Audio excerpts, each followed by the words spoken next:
ഈ ക്വസ്റ്റ്യൻ നോക്കാം. It is found experimentally that 13.6 electron volt energy is required to separate a hydrogen atom into a proton and an electron. Compute the orbital radius and the velocity of the electron in a hydrogen atom. ഇവിടെ ശ്രദ്ധിച്ചിരിക്കുക, ഇതാണ് hydrogen ആറ്റത്തിൻ്റെ nucleus. Charge plus e ആണെന്ന് നമുക്കറിയാം. ഓർമ്മയുണ്ടല്ലോ, ഒരു പ്രോട്ടോണേ ഉള്ളൂ. Charge plus E. Electrons ഇതിന് ചുറ്റും റൗണ്ട് ചെയ്തുകൊണ്ടിരിക്കുകയാണ്. ഗ്രൗണ്ട് സ്റ്റേറ്റിൽ, അതായത് നോർമൽ ടെമ്പറേച്ചറിൽ ഇലക്ട്രോണ് ഇവിടെ ഉണ്ടാവുള്ളൂ അല്ലേ. അതായത് എന്താണ്, ഫസ്റ്റ് എനർജി സ്റ്റേറ്റിലാണ് ഉണ്ടാവുക. ഇലക്ട്രോണിന് എനർജി കിട്ടുമ്പോഴാണ് ഹയർ എനർജി സ്റ്റേറ്റിലോട്ട് ജമ്പ് ചെയ്യുന്നത്. ഇപ്പോൾ ഗ്രൗണ്ട് സ്റ്റേറ്റിലിരിക്കുമ്പോൾ ഫസ്റ്റ് എനർജി സ്റ്റേറ്റിലാണ് ഇലക്ട്രോൺ റിവോൾവ് ചെയ്യുന്നത്. നമുക്കറിയാം ഇലക്ട്രോണിൻ്റെ ചാർജ് മൈനസ് ഇ ആണ്. അപ്പോൾ നമുക്ക് വേണ്ടത് ഈ റേഡിയസ് കണ്ടുപിടിക്കണം. ഈ റേഡിയസ് കാണണം. നമ്മളത് R1 എന്നാണ് ഡിനോട്ട് ചെയ്യാറ്. ഫസ്റ്റ് എനർജി സ്റ്റേറ്റിൽ റിവോൾവ് ചെയ്യുമ്പോൾ ഉള്ള റേഡിയസ് അല്ലേ. പിന്നെ ഇത് വെലോസിറ്റി, നമ്മളതിനെ V1 ഡിനോട്ട് ചെയ്യും. സെക്കൻഡ് എനർജി സ്റ്റേറ്റിലാണ് മൂവ് ചെയ്യണമെങ്കിൽ V2 എന്നായിരിക്കും ഡിനോട്ട് ചെയ്യുക. ഇവിടെ നമ്മളെ ക്വസ്റ്റ്യൻ R1ഉം V1ഉം കാണാനാണ് പറഞ്ഞിരിക്കുന്നത്. Okay, R1 and V1. Okay, അപ്പോൾ നമുക്ക് എങ്ങനെ ചെയ്യേണ്ടതെന്ന് അറിയാമോ? R ഇൻവോൾവ് ചെയ്തിട്ടുള്ള എന്തെങ്കിലും ഒരു ഫോർമുല ഉണ്ടോ? R ഇൻവോൾവ് ചെയ്തിട്ടുള്ള ഫോർമുല നമുക്കറിയാം. Total energy. ടോട്ടൽ എനർജി കാണാനായിട്ട് ഒരു ഫോർമുല ഉണ്ട്. എന്താണെന്നറിയാമോ? ഹൈഡ്രജൻ ആറ്റമാണ് അല്ലേ. നമ്മൾ പഠിച്ചിട്ടുണ്ടല്ലോ, -E²/8πε0r ഇങ്ങനൊരു ഫോർമുല. റൂദർഫോർഡ്സ് മോഡൽ പ്രകാരം ഇങ്ങനൊരു ഫോർമുല ഉണ്ട്. Radius involve ചെയ്തിട്ടുള്ളൊരു ഫോർമുലയാണ്. -E²/8πε0r ആണ് ടോട്ടൽ എനർജി.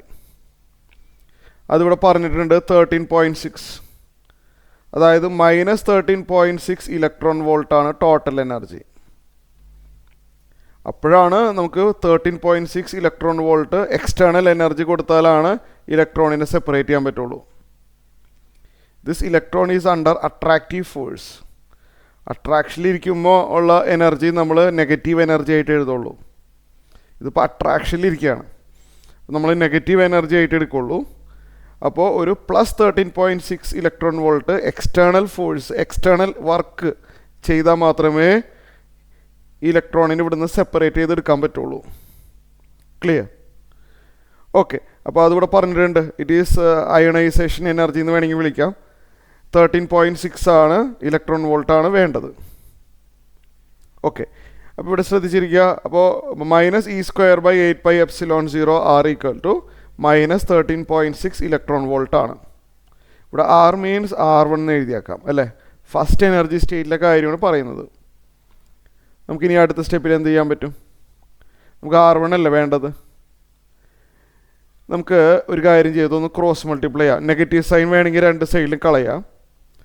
നമുക്ക് ഇവിടെ ഇ ഉണ്ടല്ലേ, ഇലക്ട്രോൺ വോൾട്ട് എന്ന് പറഞ്ഞാൽ ഇങ്ങനെ വായിച്ചാൽ മതി. 13.6 ഇൻറ്റു ഇ വോൾട്ട്, അങ്ങനെ വായിക്കാം. 13.6 ഇൻറ്റു ഇ വോൾട്ട്. അപ്പോൾ നമുക്ക് രണ്ട് സൈഡിലും ഒരു ഇ വെട്ടിക്കളയാൻ പറ്റും. കണ്ടില്ലേ? 13.6 ഇൻറ്റു ഇ എന്ന് വായിക്കാം, നോ പ്രോബ്ലം. അപ്പോൾ രണ്ട് സൈഡിൽ ഒരു ഇ വെട്ടിക്കളഞ്ഞു. അപ്പോൾ നെഗറ്റീവ് സൈന് രണ്ട് സൈഡിൽ വെട്ടിക്കളയുമ്പോൾ E/8πε0r1 = 13.6. യൂണിറ്റ് നമ്മളിനി എഴുതണ്ട, R1 ആണ് വേണ്ടത്. ഇതൊന്ന് ക്രോസ് മൾട്ടിപ്ലൈ ചെയ്യാം. ഇതൊന്ന് ക്രോസ് മൾട്ടിപ്ലൈ ചെയ്ത് കഴിഞ്ഞാൽ 8πε0r1 × 13.6 = E എന്ന് കിട്ടും. അപ്പോൾ R1ൻ്റെ വാല്യൂ കാണാനായിട്ട് ലെഫ്റ്റ് സൈഡിലുള്ള 8πε0 × 13.6 റൈറ്റ് സൈഡിലോട്ട് എടുക്കുക. R1 മാത്രം ലെഫ്റ്റ് സൈഡിൽ കീപ്പ് ചെയ്യുക. E/8πε0 × 13.6 എന്ന് വരും R1. വാല്യൂസ് എല്ലാം ഇട്ട് കൊടുക്കുക. ഈയുടെ വാല്യൂ എന്ന് പറഞ്ഞാൽ 1.6 × 10⁻⁻19 അപ്രോക്സിമേറ്റ് വാല്യൂ ആണ് എഴുതുന്നത്. താഴെ 8 ഇൻറ്റു പൈയുടെ വാല്യൂ 3.14 ആണ്. എപ്സിലോൺ 0 ഓർമ്മയുണ്ടല്ലോ, പെർമിറ്റിവിറ്റി ഓഫ് ഫ്രീ സ്പേസ് നമ്മൾ പഠിച്ചിട്ടുണ്ടല്ലോ. 8.85 ഇൻറ്റു 10⁻⁻12 ആണ്. പിന്നെ ഇവിടെ ഒരു 13.6 ഉണ്ട്.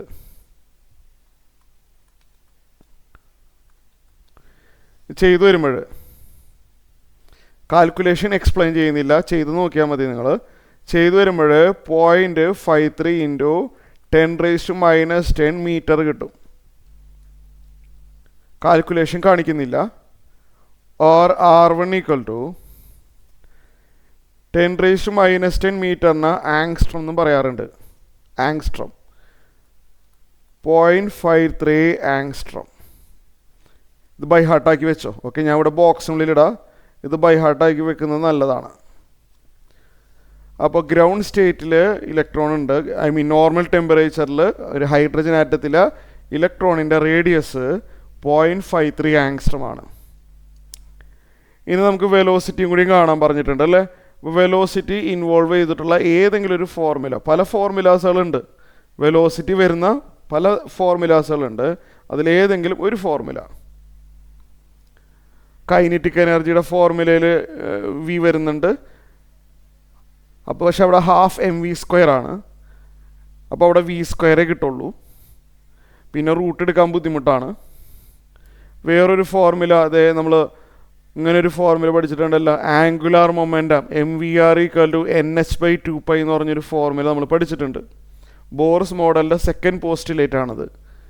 ഒരു ഇലക്ട്രോൺ റിവോൾവ് ചെയ്യുമ്പോൾ it satisfy this condition, mvr = nh/2π. നമ്മൾ ഗ്രൗണ്ട് സ്റ്റേറ്റിലുള്ള ഇലക്ട്രോണിനെ പറ്റിയാണ് സംസാരിച്ചുകൊണ്ടിരിക്കുന്നത്. ഇവിടെ n1 ആണ്. റേഡിയസ് ഏതായാലും കിട്ടിയല്ലോ, റേഡിയസ് എന്തായാലും കിട്ടിക്കഴിഞ്ഞു. അപ്പോൾ വി കാണാൻ ബുദ്ധിമുട്ടുണ്ടാവില്ല. അപ്പോൾ ഇവിടെ എന്താ വരും, വി മാത്രം ഇവിടെ ലെഫ്റ്റ് സൈഡിൽ കീപ്പ് ചെയ്യുക, mr അങ്ങോട്ട് ഇടുക. വി മാത്രം ലെഫ്റ്റ് സൈഡിൽ കീപ്പ് ചെയ്യുക, mr അങ്ങോട്ട് ഇടുക. n1 ആയതുകൊണ്ട് ഞാനിവിടെ n-ന് 1 എഴുതേണ്ട ആവശ്യമില്ല. അപ്പോൾ റൈറ്റ് സൈഡിൽ h/2π ഉണ്ട്. ലെഫ്റ്റ് സൈഡിലുള്ള mr അങ്ങോട്ട് പോവാണ്, 1/mr ആയി മാറും. ഇനി h എന്ന് പറഞ്ഞാൽ പ്ലാങ്ക്സ് കോൺസ്റ്റൻ്റ് ആണ്, അതറിയാമല്ലോ.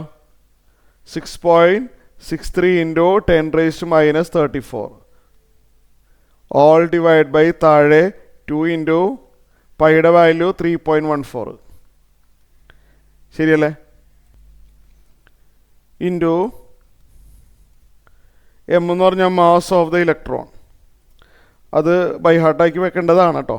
9.1 into 10⁻⁻31 mass of the electron into radius. Radius നമുക്കിപ്പോൾ കിട്ടിയിട്ടുണ്ടായിരുന്നല്ലോ, 0.53 ആങ്സ്ട്രം. 0.53 ഇൻറ്റു 10⁻⁻10 മീറ്റർ അല്ലേ, ഇങ്ങനെ വരും. അപ്പോൾ v1 ആണ് ഈ കാണുന്നത് കേട്ടോ, നമ്മൾ v1 ആണ് കാണുന്നത്. So this implies v1 = again calculation ഞാൻ പറയുന്നില്ല, 2.2 ഇൻറ്റു 10⁻6 മീറ്റർ/സെക്കൻഡ് ആണ് ആൻസർ. ഇതും ബൈ ഹാർട്ടാക്കി വെക്കുന്നത് നല്ലതായിരിക്കും.